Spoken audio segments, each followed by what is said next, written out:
સર્વોને જય જલારામ। આજરોજ જે પ્રાંત કચેરીમાં અમે કલોલ ધારાસભ્ય ફતેહસિંહ ચૌહાણ એ જલારામ બાપા વિશે જે એણે ટિપ્પણી કરી છે, ભગવાન નથી કે છે કે એવું, એને કોઈ ટિપ્પણી કરવાનો કોઈ અધિકાર નથી।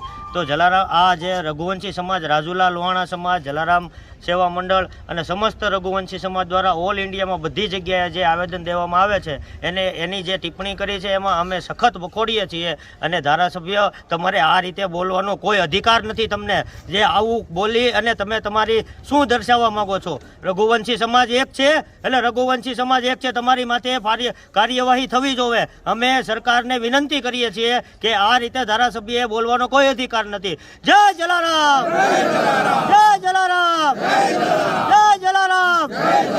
આથી જણાવું છું કે સોશિયલ મીડિયા દ્વારા અમને જાણવા મળ્યું કે ગુજરાતના ધારાસભ્ય ફતેહસિંહ ચૌહાણ દ્વારા જલારામ બાપા વિશે વિવાદાસ્પદ ટિપ્પણી કરી અને એ ટિપ્પણીમાં જલારામ બાપાને ભગવાન તરીકે આપ કેમ પૂજો છો, કેમ માનો છો, એમ કરીને એને રઘુવંશી સમાજની, સમગ્ર હિન્દુ સમાજની, જલારામ બાપાને માનતા તમામ દેશ વિદેશના સમગ્ર ભક્તોની લાગણી દુભાવી છે।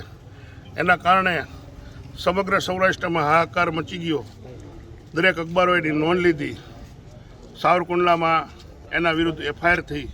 અમરેલી જિલ્લામાં આજે રાજુલા જે અમે પ્રાંત અધિકારી સાહેબને આવેદનપત્ર આપ્યું છે।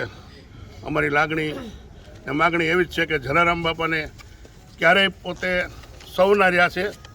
રામ નામ મેં લીન હે દેખત સબ મેં રામ। જલારામ બાપાએ ક્યારેય કોઈને ગણ્યા નથી। જલા સો અલ્લાહ।